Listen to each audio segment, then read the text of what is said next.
Hi, this is Asamat from asamatLessons.com, and today I'd like to share with you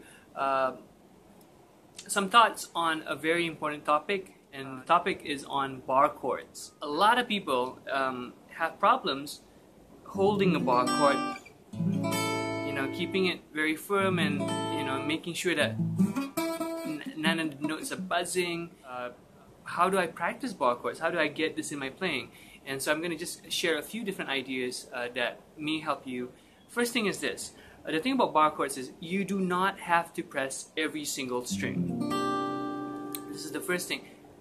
Especially, except, well, when you're doing this kind of bar chord. But otherwise, if I'm playing, let's say, a G major.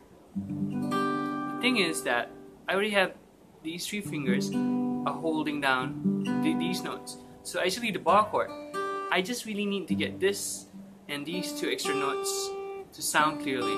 So one thing I do is I actually curve my fingers here a little bit at an angle where you actually only hear these three are not. I'm not really pressing, I'm just like angling it a bit. And the other fingers there are actually pressing. What happens when you do this is that you need to actually be more precise, but you can use less energy. So it requires more precision, but less pure strength. If I'm pressing completely flat, this requires more strength. At an angle, less strength, precise. So something to keep in mind, number one, is don't have to press all the strings. You don't have to press all the strings.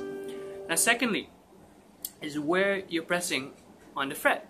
If I press very close to where at the edge of the fret here, just right behind the fret wires, it's easier than if I'm in the middle or at the back. At the back, this is very difficult. Here, a little easier, and here's way easier. So it will require less strength to play the bar chord.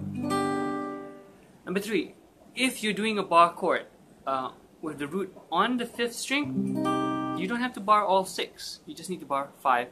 And really, just like the first tip, you don't need to bar the rest of it. So I'm only really pressing down on two notes.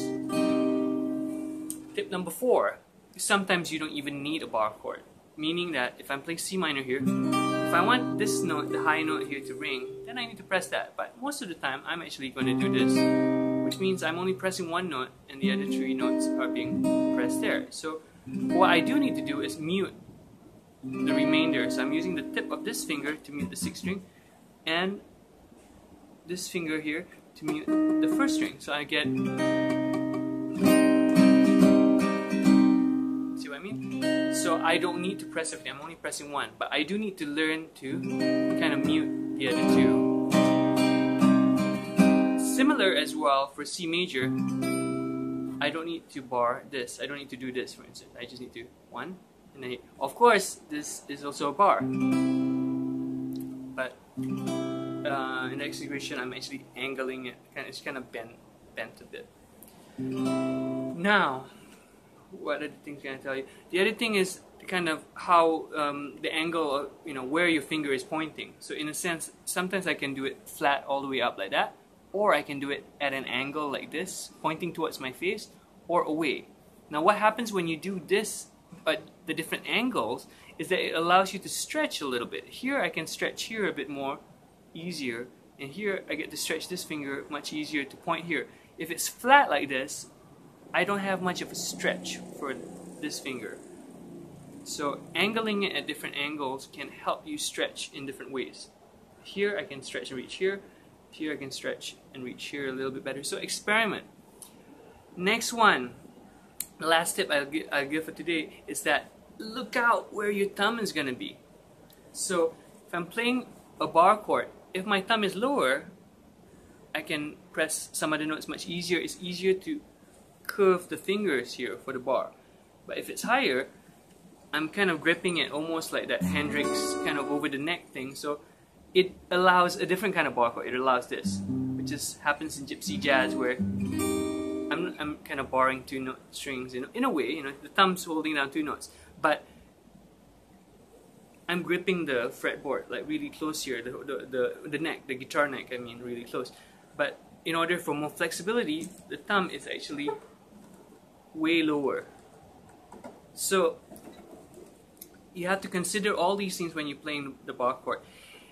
And most importantly is just use as little energy as needed. The minimum amount of energy. If you can press and just press lightly, you want to keep it really light. And initially what happens is, just watch my arm here, usually people do this and they grip really hard. This is painful, man. You're going to get tension all the way here. And what you really want to do is learn to kind of play with minimal tension. Initially it's hard because bar chords are hard. But over time, if you learn to play with just the right amount of energy, it will become easier. So hope this helps you out. This wraps up today's lesson on bar chords. But I do have, I think, a few more other ideas, a few extra ideas. I might do it in a future video. If you have questions about this, please leave a comment on the video below.